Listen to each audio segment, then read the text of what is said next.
શું અપડેટ આવતી દેખાડી રહી છે બ્રોકરેજ હાઉસીસના રિપોર્ટમાં. ગુડ મોર્નિંગ ચાંદની આજે હું 3 કંપનીઓના બ્રોકરેજ રિપોર્ટ્સ લઈને આવી છું. શરૂઆત આપણે LIC હાઉસિંગ ફાઇનાન્સથી કરશું. તો ત્યાં આપણને HSBC તરફથી અહીંયા રેટિંગ જે તે ડાઉનગ્રેડ કરીને તેમને રિડ્યુસ કરી દીધા છે. અહીંયા લક્ષ્યાંક પણ તેમને ઘટાડ્યા છે.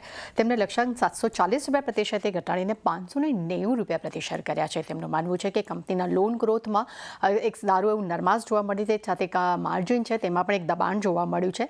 NIમાં પણ આપણને ઘટાડો જોવા મળ્યો છે. તે સાથે જ FY 24-27 દરમિયાન EPS CAGR જે છે તે 5% પર રહેવાના તેવું અનુમાન આપી રહ્યા છે. એટલે કે નેગેટિવ રિપોર્ટ્સ અહીંયા આપણને LIC હાઉસિંગ ફાઇનાન્સ માટે જોવા મળી રહ્યો છે. ત્યારબાદની સ્ક્રિપ્ટ પર નજર કરીએ તો હનીવેલ ઓટો પર નોમુરા તરફથી અહીંયા આપણને બાય રેટિંગ્સ જોવા મળ્યા છે. લક્ષ્યાંકના ફ્રન્ટ પર નજર કરું તો 60,800 રૂપિયા પ્રતિ શેર તેમને કર્યા છે. તેમનું માનવું છે કે કંપનીના Q1ના પરિણામ જે છે તે લાઇન રહ્યા છે. ખાસ કરીને કર્મચારી પાછળનો જે ખર્ચ છે તે 135 બેસિસ પોઈન્ટ ઘટ્યો છે, જેને કારણે કરીને માર્જિનને એક સપોર્ટ મળ્યો છે. અને અન્ય કંપનીનો જે ખર્ચ જે છે ત્યાં પણ લગભગ આપણને 28 બેસિસ પોઈન્ટનો ઘટાડો આવ્યો છે.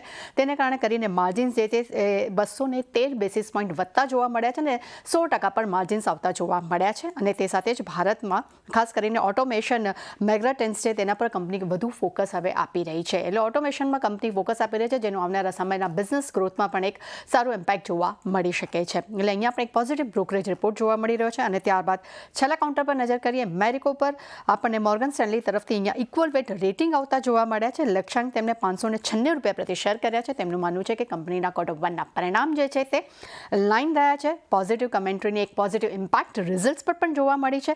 સાથે કોર બિઝનેસ ગ્રોથમાં સુધારો આવ્યો છે અને FY 24માં મેનેજમેન્ટને લગભગ ડબલ ડિજિટ ગ્રોથની પણ તેઓ અપેક્ષા રાખી રહ્યા છે. એટલે મેરિકો તરફથી એમ કહી શકાય કે અહીંયા એક પોઝિટિવ બ્રોકરેજ રિપોર્ટ આપણે જોઈ રહ્યા છે. એટલે ત્રણેય રિપોર્ટ્સ જે આવ્યા છે તેના પર આજે ખાસ એક્શન જોવાની રહેશે.